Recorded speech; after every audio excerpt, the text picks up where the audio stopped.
ಎಲ್ಲರಿಗೂ ನಮಸ್ಕಾರ. ಇದು ನಮ್ಮ ಇಲಾಖೆಯನ್ನು ಹೆಚ್ಚು ಜನಸ್ನೇಹಿಯಾಗಿಸುವ ನಿಟ್ಟಿನಲ್ಲಿ ನಮ್ಮ ಪ್ರಯತ್ನ. ಕರ್ನಾಟಕ ಸರ್ಕಾರ ನೋಂದಣಿ ಮತ್ತು ಮುದ್ರಾಂಕ ಇಲಾಖೆಯ ಪ್ರಸ್ತುತಿ ಕಾವೇರಿ ಟು ತಂತ್ರಾಂಶ ವ್ಯವಸ್ಥೆಯಲ್ಲಿ ಕುಟುಂಬದ ಹೊರಗಿನ ವ್ಯಕ್ತಿಗಳಿಗೆ ನೀಡಲಾಗುವ ದಾನಪತ್ರಗಳ ಡಾಟಾ ನಮೂದು ಮಾಡುವ ವಿಧಾನವನ್ನು ತಿಳಿಸುವ ವಿಡಿಯೋ ತುಣುಕಿಗೆ ನಿಮ್ಮೆಲ್ಲರಿಗೂ ಸುಸ್ವಾಗತ. ಹಾಗಿದ್ರೆ ಬನ್ನಿ ತಂತ್ರಾಂಶದ ಒಳ ಹೋಗಿ ಯಾವ ರೀತಿ ಡೇಟಾ ನಮೂದನ್ನು ಮಾಡಬೇಕು ಅನ್ನೋದನ್ನ ತಿಳಿದುಕೊಳ್ಳೋಣ. ನೀವೀಗ ಬಳಕೆದಾರರ ಮುಖಪುಟವನ್ನ ಗಮನಿಸ್ತಾ ಇದ್ದೀರಿ. ಇಲ್ಲಿ ಸ್ಟಾರ್ಟ್ ನ್ಯೂ ಅಪ್ಲಿಕೇಶನ್ ಅಂತ ಇದೆ, ಇದನ್ನ ಕ್ಲಿಕ್ ಮಾಡ್ತಾ ಇದ್ದೀನಿ. ಆನಂತರ ಡಾಕ್ಯುಮೆಂಟ್ ರಿಜಿಸ್ಟ್ರೇಷನ್ ಅಂತ ಇದೆ, ಅದನ್ನ ಕ್ಲಿಕ್ ಮಾಡ್ತಾ ಇದ್ದೀನಿ. ಈ ಸಂಬಂಧ ಒಂದು ಮಾಹಿತಿ ಕಾಣಿಸ್ತಾ ಇದೆ ಪರದೆಯಲ್ಲಿ, ಇದನ್ನ ಸೂಕ್ಷ್ಮವಾಗಿ ಗಮನಿಸಿಕೊಂಡು ಕಂಟಿನ್ಯೂ ಬಟನ್ ಅನ್ನ ಕ್ಲಿಕ್ ಮಾಡ್ತಾ ಇದ್ದೀನಿ. ಈಗ ನೇಚರ್ ಆಫ್ ಡಾಕ್ಯುಮೆಂಟ್ ನಲ್ಲಿ ಗಿಫ್ಟ್ ಅಂತ ಇದೆ, ಅದನ್ನ ಸೆಲೆಕ್ಟ್ ಮಾಡ್ಕೊಳ್ಬೇಕು.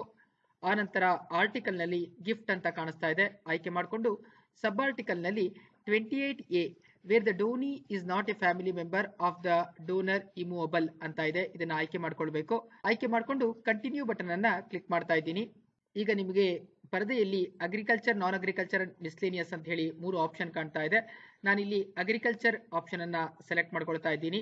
ಈಗ ಸ್ವತ್ತಿಗೆ ಸಂಬಂಧಪಟ್ಟಂತೆ ಜಿಲ್ಲೆಯನ್ನ ಆಯ್ಕೆ ಮಾಡ್ಕೊಳ್ತಾ ಇದ್ದೀನಿ, ತಾಲೂಕನ್ನ ಆಯ್ಕೆ ಮಾಡ್ಕೊಳ್ತಾ ಇದ್ದೀನಿ, ಹೋಬಳಿಯನ್ನ ಆಯ್ಕೆ ಮಾಡ್ಕೊಳ್ತಾ ಇದ್ದೀನಿ, ನಂತರ ಗ್ರಾಮವನ್ನ ಆಯ್ಕೆ ಮಾಡ್ಕೊಳ್ತಾ ಇದ್ದೀನಿ, ರಸ್ತೆಯನ್ನ ಆಯ್ಕೆ ಮಾಡ್ಕೊಳ್ತಾ ಇದ್ದೀನಿ, ಹಾಗೆ ಸರ್ವೆ ನಂಬರ್ ಅನ್ನ ನಮೂದು ಮಾಡ್ತಾ ಇದ್ದೀನಿ, ಹಿಸ್ಸಾ ನಂಬರ್ ಅನ್ನ ಆಯ್ಕೆ ಮಾಡ್ಕೊಂಡಿದ್ದೀನಿ. ಈಗ ಕೆಳಭಾಗದಲ್ಲಿ ನೀವು ಗಮನಿಸ್ತಿದ್ದೀರಿ, ಭೂಮಿ ತಂತ್ರಾಂಶದಿಂದ ಸರ್ವೆ ನಂಬರ್ಗೆ ಸಂಬಂಧಪಟ್ಟಂತ ಮಾಹಿತಿ ಫೆಚ್ ಆಗಿದೆ.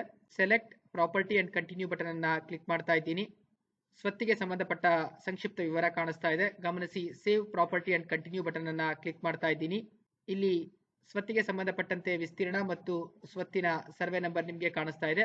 ಹಾಗೆ ಇಲ್ಲಿ ಚೆಕ್ಕುಬಂದಿಯನ್ನ ನಮೂದು ಮಾಡಬೇಕು. ನೀವಿಲ್ಲಿ ಪರದೆಯಲ್ಲಿ ಗಮನಿಸ್ತಿದ್ದೀರಿ, ಪೂರ್ಣವಾಗಿ ಚೆಕ್ಕುಬಂದಿಯನ್ನ ನಮೂದು ಮಾಡಿ ಡಿಸ್ಕ್ರಿಪ್ಷನ್ ಆಫ್ ದಿ ಪ್ರಾಪರ್ಟಿಯನ್ನ ಸ್ಪಷ್ಟವಾಗಿ ನಮೂದು ಮಾಡಬೇಕು. ಯಾಕೆಂದ್ರೆ ಇದು ಋಣಭಾರ ಪ್ರಮಾಣ ಪತ್ರದಲ್ಲಿ ಮುದ್ರಣ ಆಗೋದ್ರಿಂದ ಬಹಳ ಎಚ್ಚರಿಕೆಯಿಂದ ಇದನ್ನ ಗಮನಿಸ್ಕೊಳ್ಬೇಕಾಗತ್ತೆ. ನಾನೀಗ ಸೇವ್ ಅಂಡ್ ಕಂಟಿನ್ಯೂ ಬಟನ್ ಅನ್ನ ಕ್ಲಿಕ್ ಮಾಡ್ತಾ ಇದ್ದೀನಿ. ಈಗ ಎಕ್ಸಿಕ್ಯೂಟೆಂಟ್ ವಿವರವನ್ನ ನಮೂದು ಮಾಡಬೇಕು. ಎಕ್ಸಿಕ್ಯೂಟೆಂಟ್ 1 ಭೂಮಿ ತಂತ್ರಾಂಶದಿಂದ ಸ್ವಯಂ ಮಾಪನವಾಗಿರುತ್ತೆ, ಅದನ್ನ ಗಮನಿಸ್ಕೊಳ್ಬೇಕು. ಈಗ ಎಕ್ಸಿಕ್ಯೂಟೆಂಟ್ 1 ನ ವಿವರವನ್ನ ಪೂರ್ಣವಾಗಿ ಭರ್ತಿ ಮಾಡಿ ಸೇವ್ ಎಕ್ಸಿಕ್ಯೂಟೆಂಟ್ 1 ಅನ್ನ ಕ್ಲಿಕ್ ಮಾಡ್ತಾ ಇದ್ದೀನಿ. ಅದೇ ರೀತಿ ಎಕ್ಸಿಕ್ಯೂಟೆಂಟ್ 2 ನ ವಿವರವನ್ನ ಭರ್ತಿ ಮಾಡ್ತಾ ಇದ್ದೀನಿ. ಈಗ ಎಕ್ಸಿಕ್ಯೂಟೆಂಟ್ 2 ನ ವಿವರವನ್ನ ಭರ್ತಿ ಮಾಡಿದ್ದೀನಿ, ಅವರನ್ನ ನಾನು ಕ್ಲೈಮೆಂಟ್ ಅಂತ ಹೇಳಿ ಸೆಲೆಕ್ಟ್ ಮಾಡ್ತಾ ಇದ್ದೀನಿ. ಸೆಲೆಕ್ಟ್ ಮಾಡಿ ಎಕ್ಸಿಕ್ಯೂಟೆಂಟ್ 2 ವಿವರವನ್ನ ಸೇವ್ ಮಾಡ್ತಾ ಇದ್ದೀನಿ. ಆನಂತರ ಮೂವ್ ಟು ಪ್ರೆಸೆಂಟರ್ ಬಟನ್ ಅನ್ನ ಕ್ಲಿಕ್ ಮಾಡ್ತಾ ಇದ್ದೀನಿ. ಈಗ ಪ್ರೆಸೆಂಟರ್ ಅನ್ನ ಆಯ್ಕೆ ಮಾಡಿಕೊಂಡು ಮೇಕ್ ಪ್ರೆಸೆಂಟರ್ ಬಟನ್ ಅನ್ನ ಕ್ಲಿಕ್ ಮಾಡಿದ್ದೀನಿ. ಇಬ್ಬರು ಸಾಕ್ಷಿಗಳ ವಿವರವನ್ನ ನಮೂದು ಮಾಡ್ತಾ ಇದ್ದೀನಿ. ಮೊದಲನೇ ಸಾಕ್ಷಿಯ ವಿವರವನ್ನ ನಮೂದು ಮಾಡಿ ಸೇವ್ ಐಡೆಂಟಿಫೈಯರ್ ಅನ್ನ ಕ್ಲಿಕ್ ಮಾಡ್ತಾ ಇದ್ದೀನಿ. ಅದೇ ರೀತಿ ಐಡೆಂಟಿಫೈಯರ್ 2 ನ ವಿವರವನ್ನ ನಮೂದು ಮಾಡ್ತಾ ಇದ್ದೀನಿ. ಐಡೆಂಟಿಫೈಯರ್ 2 ನ ವಿವರವನ್ನ ಭರ್ತಿ ಮಾಡಿ ಸೇವ್ ಅಂಡ್ ಕಂಟಿನ್ಯೂ ಬಟನ್ ಅನ್ನ ಕ್ಲಿಕ್ ಮಾಡ್ತಾ ಇದ್ದೀನಿ. ಶೆಡ್ಯೂಲ್ ಡೀಟೇಲ್ಸ್ ನಿಮಗೆ ಕಾಣಿಸ್ತಾ ಇದೆ ಪರದೆಯಲ್ಲಿ. ಇಲ್ಲಿ ನೀವು ಈ ಸ್ವತ್ತು ಯಾರಿಗೆ ಸೇರ್ತಾ ಇದೆ, ನೀವು ಯಾರಿಗೆ ದಾನವನ್ನ ಕೊಡ್ತಾ ಇದ್ದೀರಿ ಅವರ ಹೆಸರನ್ನ ಇಲ್ಲಿ ಆಯ್ಕೆ ಮಾಡ್ಕೊಳ್ಬೇಕು. ನಂತರ ಸೇವ್ ಅಂಡ್ ಕಂಟಿನ್ಯೂ ಬಟನ್ ಅನ್ನ ಕ್ಲಿಕ್ ಮಾಡ್ತಾ ಇದ್ದೀನಿ. ಸ್ವತ್ತಿಗೆ ಸಂಬಂಧಪಟ್ಟಂತೆ ಕುಟುಂಬ ಸದಸ್ಯರ ಮಧ್ಯೆ ದಾನಪತ್ರ ನಡೀತಾ ಇದ್ದ ಸಂದರ್ಭದಲ್ಲಿ ಅದಕ್ಕೆ ಮಾರ್ಕೆಟ್ ವ್ಯಾಲ್ಯೂಯೇಷನ್ ಇರೋದಿಲ್ಲ. ಇದು ಕುಟುಂಬದ ಹೊರಗಿನ ಸದಸ್ಯರ ಮಧ್ಯೆ ದಾನಪತ್ರದ ವ್ಯವಹಾರ ನಡೀತಿರೋದ್ರಿಂದ ಇಲ್ಲಿ ಮಾರ್ಕೆಟ್ ವ್ಯಾಲ್ಯೂಯೇಷನ್ ಅನ್ನ ಮಾಡಬೇಕಾಗತ್ತೆ. ನೀವು ಇಲ್ಲಿ ಗಮನಿಸ್ತಿದ್ದೀರಿ, ಮಾರ್ಕೆಟ್ ವ್ಯಾಲ್ಯೂಯೇಷನ್ ಪರದೆ ನಿಮಗೆ ಕಾಣಿಸ್ತಾ ಇದೆ. ನಾನು ಮಾರ್ಕೆಟ್ ವ್ಯಾಲ್ಯೂಯೇಷನ್ ಮಾಡ್ತಾ ಇದ್ದೀನಿ.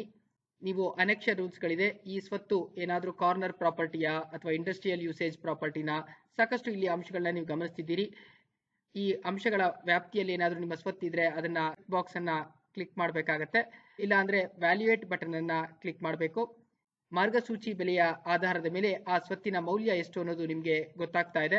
ಸೇವ್ ಅಂಡ್ ಕಂಟಿನ್ಯೂ ಬಟನ್ ಅನ್ನ ಕ್ಲಿಕ್ ಮಾಡ್ತಾ ಇದ್ದೀನಿ. ಈಗ ನೀವು ಪರದೆಯಲ್ಲಿ ಗಮನಿಸ್ತಿದ್ದೀರಿ, ಒಟ್ಟು ಮಾರುಕಟ್ಟೆ ಮೌಲ್ಯ ನಿಮಗೆ ಕಾಣಿಸ್ತಾ ಇದೆ. ಸೇವ್ ಅಂಡ್ ಕಂಟಿನ್ಯೂ ಬಟನ್ ಅನ್ನ ಕ್ಲಿಕ್ ಮಾಡ್ತಾ ಇದ್ದೀನಿ. ತಯಾರು ಮಾಡಿರುವಂತಹ ದಸ್ತಾವೇಜು ಎಷ್ಟು ಪುಟಗಳಲ್ಲಿದೆ ಅನ್ನೋದನ್ನ ನಮೂದು ಮಾಡ್ತಾ ಇದ್ದೀನಿ. ಆನಂತರ ಕ್ಯಾಲ್ಕುಲೇಟ್ ಬಟನ್ ಅನ್ನ ಕ್ಲಿಕ್ ಮಾಡ್ತಾ ಇದ್ದೀನಿ. ನೋಡಿ, ಕನ್ಸಿಡರೇಷನ್ ಅಮೌಂಟ್ ಇದಕ್ಕೆ ಬರೋದಿಲ್ಲ, ಯಾಕೆಂದ್ರೆ ನಾವು ನೀಡ್ತಾ ಇರ್ತಕ್ಕಂತಹದ್ದು ದಾನಪತ್ರವೇ ಆಗಿರೋದ್ರಿಂದ ಇದರಲ್ಲಿ ಯಾವುದೇ ಹಣವನ್ನ ಪಕ್ಷಗಾರರು ವಿನಿಮಯ ಮಾಡ್ಕೊಳ್ತಾ ಇರೋದಿಲ್ಲ. ಹೀಗಾಗಿ ಕನ್ಸಿಡರೇಷನ್ ಅಮೌಂಟ್ 0 ಇದೆ. ಹಾಗೆ ಮಾರ್ಕೆಟ್ ವ್ಯಾಲ್ಯೂಯೇಷನ್ ಅವರು ಒಂದೇ ಕುಟುಂಬದ ಸದಸ್ಯರಲ್ಲದ ಕಾರಣ ನಾವು ಇದಕ್ಕೆ ಮಾರ್ಕೆಟ್ ವ್ಯಾಲ್ಯೂಯೇಷನ್ ಮಾಡಿದ್ದೀವಿ. ಹೀಗಾಗಿ 3,87,000 ರೂಪಾಯಿಗಳು ಮಾರ್ಕೆಟ್ ವ್ಯಾಲ್ಯೂಯೇಷನ್ ಬಂದಿದೆ. ಅದೇ ರೀತಿ ಅದಕ್ಕೆ ಗವರ್ನಮೆಂಟ್ ಡ್ಯೂಟಿ, ಸೆಸ್, ಸರ್ಚಾರ್ಜ್ ನಮೂದಾಗಿದೆ. ಅದೇ ರೀತಿ ರಿಜಿಸ್ಟ್ರೇಷನ್ ಫೀಸ್ 1% ತಗೊಂಡಿದೆ. ಮ್ಯೂಟೇಷನ್ ಫೀಸ್ ಸ್ವಯಂ ಮಾಪನವಾಗಿದೆ. ಸ್ಕ್ಯಾನಿಂಗ್ ಫೀಸ್ ಕೂಡ ದಾಖಲಾಗಿದೆ. ಈಗ ಒಟ್ಟು ಈ ದಾನಪತ್ರದ ನೋಂದಣಿಗೆ 25,981 ರೂಪಾಯಿಗಳನ್ನ ಸರ್ಕಾರಕ್ಕೆ ಜಮಾ ಮಾಡಬೇಕಾಗತ್ತೆ. ಈಗ ನಾನು ಸೇವ್ ಅಂಡ್ ಕಂಟಿನ್ಯೂ ಬಟನ್ ಅನ್ನ ಕ್ಲಿಕ್ ಮಾಡ್ತಾ ಇದ್ದೀನಿ.